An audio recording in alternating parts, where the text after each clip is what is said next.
सुनिए, अलीहा और आतिर के ईद के कपड़े कब लेने जाना है? कुर्बानी का जानवर भी अभी तक नहीं लिया आपने? अनाया ने मसरूफ़ से अंदाज में पूछा तो अनादिल के चेहरे के ज़ाविये बिगड़ गए।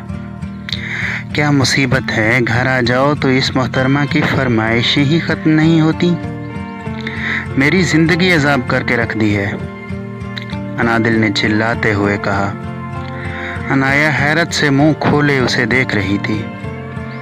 मैंने ऐसी कौन सी फरमाइश कर दी जो आप इतना भड़क रहे हैं? अनाया ने नर्म लहजे में सवाल किया तो अनादिल मजीद बिफर गया।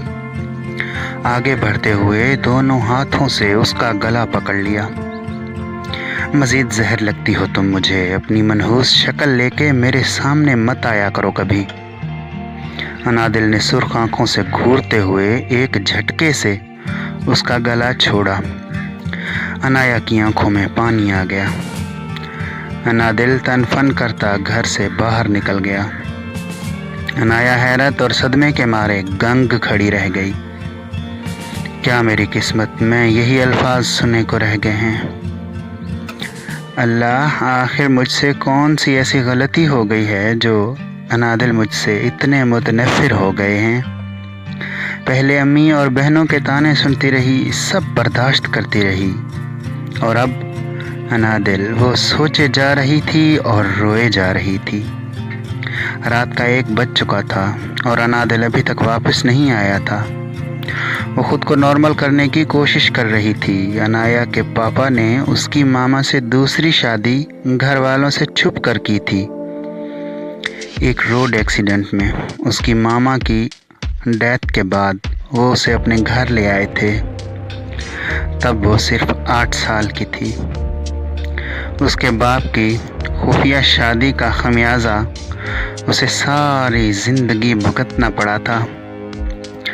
उसकी सौतेली माँ और बहनें ताना और तशनी से उसका जीना हराम किए रखती थी। उसने कभी अपने बाप से शिकायत नहीं की थी, यहाँ तक कि वो रुखसत होकर अनादिल के घर आ गई। वो दोनों एक साथ यूनिवर्सिटी में पढ़ते थे। मासूम की सूरत वाली अनाया अनादिल को इतनी भाई कि उसे अपने घर की जीनत बना लिया। अनाया को वो सब अहदो पैमान याद आ रहे थे जो अनादिल ने किए थे। उसका दिल चाहा कि वो अनादिल का गिरेबान पकड़ ले, उसे एक एक बात याद करवाए और पूछे उससे कि अब ऐसी कोई ख़राबी पैदा हो गई इसमें जो वो इतनी बुरी हो गई। इतने में आतिर के रोने की आवाज़ आई। वो शायद उठ गया था। वो अपने आंसू पहुँचती उसे गोद में लेने को बढ़ी। अनाया, बेटा अनादिल को फ़ोन तो करो, अभी तक घर नहीं आया। शाम का कहकर गया था, अब तो रात भी काफ़ी हो गई है। अनादिल की माँ जैतून बेगम ने कहा। माँ जी, मैंने फ़ोन किया था, उनका नंबर बंद जा रहा है, शायद बैटरी ख़त्म हो गई हो। अनाया ने सर झुकाते हुए कहा, जैसे उस सब में भी उसकी गलती हो। जैतून बेगम सर हिलाती अपने कमरे में चली गई। अनाया ने ठंडी सांस भर के खुद को नॉर्मल करने की कोशिश की। अनाया ने डरते डरते मोबाइल पर लगे अनादिल को पुकारा। उसने मोबाइल से नज़र हटाए बगैर जवाब दिया। वो आप रात खासी देर से घर आए थे। माँ जी परेशान हो रही थी। आप उनके पास 2 घड़ी बैठ जाते तो उन्हें अच्छा लगता। अनाया ने धीमे लहजे में कहा तो अनादिल का माथा शकन आलूद हो गया। अब ये भी तुम मुझे बताओगी कि मुझे क्या करना है और क्या नहीं? अनादिल चिल्लाया। आपको आखिर हो क्या गया है अनादिल? मेरी हर बात का गलत मतलब क्यों निकालते हैं आप? आखिर मुझसे ऐसा कौन सा गुनाह हो गया है जो आप इस तरह बात करते हैं मुझसे? अनाया की आंखें छलक पड़ी। गुनाह तो मुझसे हुआ है, तुम जैसी बदकिरदार लड़की से शादी करके। अनादिल कफ उड़ाता घर से बाहर निकल गया। अनाया की अभी तक समझ में नहीं आ रहा था कि ऐसी क्या बात हो गई है। शोर सुन के जैतून बेगम हाँफती कांपती उसके कमरे में पहुंची। अनाया ने रोते हुए मनोअन सारी बात सुना दी। तुम ऐसा करो, कुछ दिनों के लिए मैके चली जाओ, जैतून बेगम ने उसे मशवरा दिया। लेकिन माँ जी, मैं आपको छोड़कर कैसे जा सकती हूँ, अनाया ने तशवीश से कहा। अरे बेटा, मेरी फिक्र मत करो, अरीशा मुझे कब से बुला रही है अपने पास। मैं सोच रही हूँ कि इस बहाने उसके पास चली जाऊँ। जब माँ, बीवी और बच्चे घर नहीं होंगे तो अक्ल ठिकाने आ जाएगी, जैतून बेगम ने मुस्कुराते हुए कहा। उस रोज़ जैतून बेगम अपनी बेटी अरीशा के यहाँ और अनाया बच्चों समेत अपने मैके सुधार गई। मैके पहुँच के उसे जो खबरें मिली, उसने अनाया की रातों की नींदें हराम कर दी। मैके आकर उसे मुलाजमा की ज़बानी पता चला कि अनादिल रोज़ आता है यहाँ, वो भी सादिया आपी से मिलने। दोनों घंटों बातें करते रहते हैं। अनाया ये सुनकर मज़ीद परेशान हो गई। सादिया आपी को तो बचपन से ही उससे खुदा वास्ते का बैर था। उसका दिल बहुत घबरा रहा था, वो किसे अपनी परेशानी बताए। आज अगर मेरी माँ जिंदा होती तो शायद ये सब ना होता। वो अजियत की इंतहा पर थी। देखा अम्मी आपने, अनादिल पर मेरी बातों का इतना असर हुआ है कि उसने अनाया को घर से निकाल दिया, सादिया ने फातिहाना अंदाज में कहा। वो तो सब ठीक है, लेकिन ये मनहूस मारी इस घर पे अपना काला सियाह फिर ले आई है। ऊपर से इसके 2 बच्चे भी हैं, उनको कैसे बर्दाश्त करना है। जुबैदा बेगम नाक चढ़ाते बोली। अरे अम्मा, आप फिक्र क्यों करती हैं, मैं हूं ना। अनादिल को इतना भड़काऊंगी कि वो इसे तलाक दे देगा और अपने बच्चे भी ले जाएगा। लेकिन तुम्हें इस सब का क्या फ़ायदा होगा, तुम्हें तो जाहिद ने तलाक देनी थी, दे दी, जुबैदा बेगम ने लापरवाही से कहा। अम्मा, आप भूल गई हैं, जाहिद ने मुझे तलाक भी इस अनाया की वजह से दी है। हर वक्त उसकी तारीफ़ें जैसे मैं तो कुछ हूँ ही नहीं। मैं आबाद नहीं हूँ तो उसे भी रहने नहीं दूंगी। वो गुस्सा, नफ़रत और इंतकाम की आग में जल रही थी, और ये आग उसकी खुद साख्ता लगाई हुई थी, जिसमें उसका अपना घर तो जल ही गया था और अब वो अनाया का भी जला देना चाहती थी। तुम तो लगता है अंधी हो गई हो इंतकाम में। अगर तुम्हारे बाप को भनक भी पड़ गई ना तो तुम्हारे साथ साथ मुझे भी घर से निकाल देगा, जुबैदा बेगम ने समझाते हुए बेटी से कहा।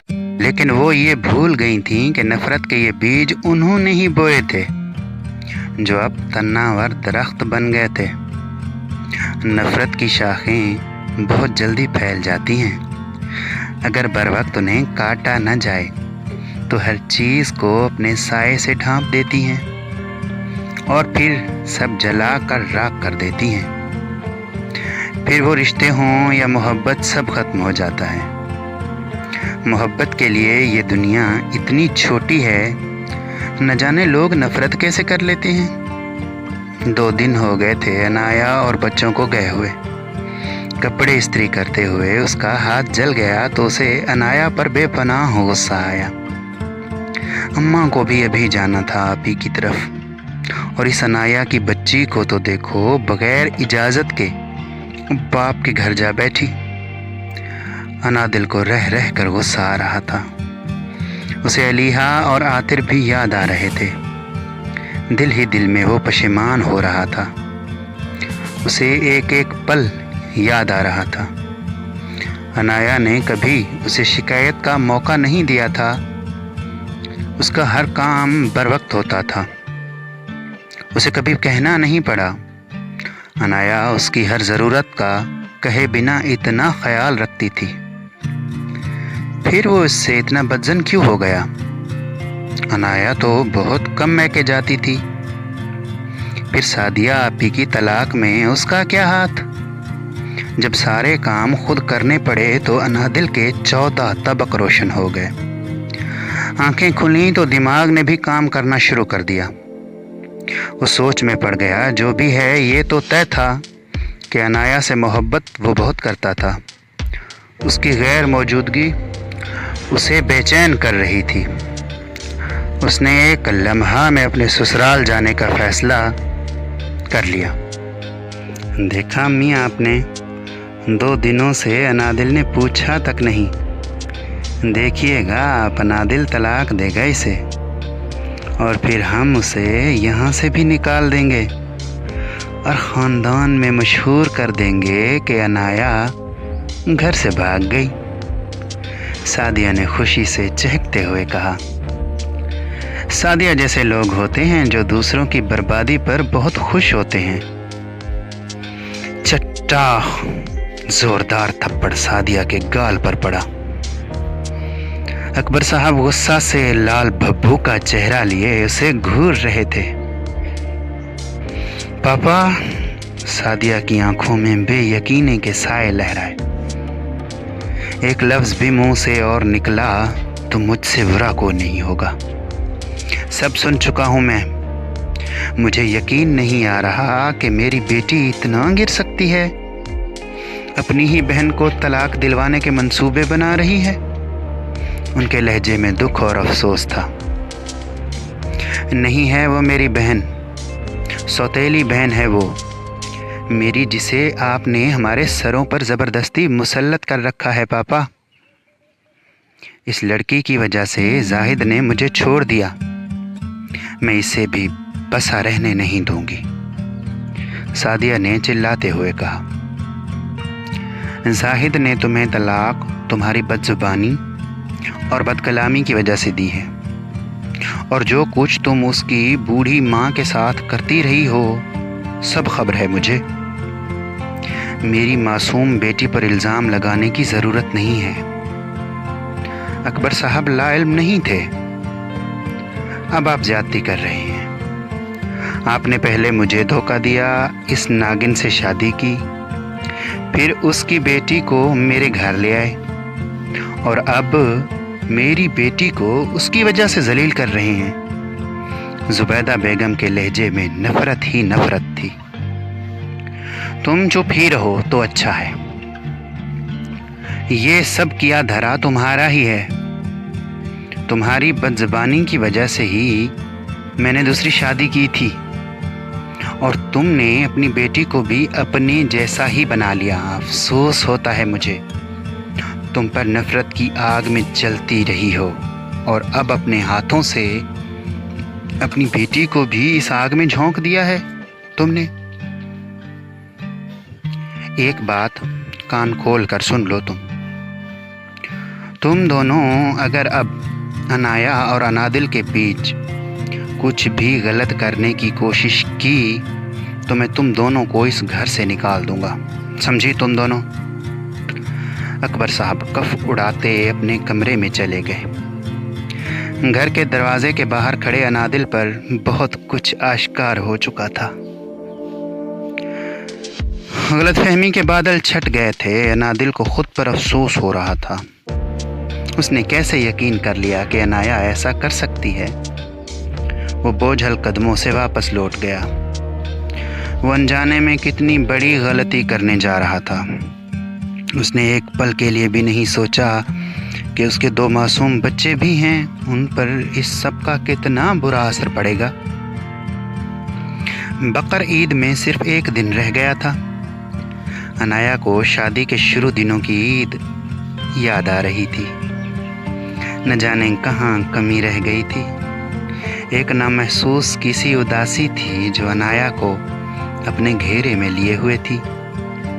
वो बेदिली से बच्चों को पापा के साथ खेलते देख रही थी। उस दिन के वाक़ये के बाद से घर में खामोशी थी और ये खामोशी अनाया के रोम रोम में रच बस गई थी। वो बच्चों को खेलता छोड़कर छत पर चली आई जहां ईद का चांद मुस्करा रहा था, लेकिन उसकी मुस्कुराहट में भी उदासी थी। अनाया को ऐसे ही लगा उसके पीछे आहट सी हुई तो अपने ख्यालात से चौंकी। اس کے ساتھ ایک سایہ سا کھڑا ٹھہر گیا۔ وہ سایہ انادل تھا۔ انایا ایک تک اسے دیکھتی جا رہی تھی، اسے وہم سا لگا۔ انادل نے نرمی سے اس کا ہاتھ تھاما تو کب سے رکے آنسو بہہ گئے۔ اس کے آنسو دیکھ کر انادل تڑپ اٹھا۔ پلیز انایا، مجھے معاف کر دو، مجھ سے بہت بڑی بھول ہو گئی، میں نہ جانے کیوں سعدیہ آپی کی باتوں میں آ گیا۔ انادل نے شرمندہ لہجے میں کہا تو اس کے آنسوؤں میں تیزی آ گئی۔ انایا، انادل نے بھیگے لہجے میں اسے پکارا، میں آج بھی تم سے اتنی ہی محبت کرتا ہوں جتنی پہلے کرتا تھا، یا شاید پھر اس سے بھی زیادہ۔ تمہارے جانے کے بعد مجھے احساس ہوا کہ تم کتنی اہم ہو میرے لیے۔ میں ادھورا ہوں تمہارے بغیر، مجھے معاف کر دو، مجھ سے بہت بڑی بھول ہو گئی۔ انادل نے نیچے بیٹھتے ہوئے اپنے دونوں ہاتھ جوڑ لیے۔ انایا نے تڑپ کے اس کے جڑے ہاتھ کھول دیے۔ انادل کے سینے سے لگ کے پھوٹ پھوٹ کے رو دی۔ انادل بھی رو رہا تھا۔ منظر دھل رہے تھے، دلوں سے قدورتیں صاف ہو رہی تھیں، محبت آئینے کی طرح چمک اٹھی تھی۔ محبت کے پودے کو تناور رکھنے کے لیے آنسوؤں کا پانی دینا کبھی کبھی بہت ضروری ہو جاتا ہے، ورنہ اس پیڑ کے پتے مرجھا جاتے ہیں۔ بارش کے بعد پیڑوں کے دھلنے کا منظر جتنا دل نشین ہوتا ہے، اتنا ہی محبت پر پڑی دھول مٹ جانے کا ہوتا ہے۔ گھر چلیں؟ انادل نے سرگوشی کی۔ انایا نے مسکرا کر اس بات میں سر ہلا دیا۔ انایا نے تشکر بھری نظروں سے آسمان کی جانب دیکھا تو عید کا چاند انہیں دیکھ کر مسکرا رہا تھا۔ اس کی مسکراہٹ میں دلکشی تھی۔ انایا کو ایسا ہی لگا، دل کا موسم اچھا ہو تو ہر شے خوبصورت اور حسین لگتی ہے۔ کچھ ہی دیر میں وہ انادل اور بچوں کے ہمراہ اپنے گھر لوٹ گئی۔ اس طرح کی کہانیاں سننے کے لیے چینل کو سبسکرائب کریں۔ شکریہ۔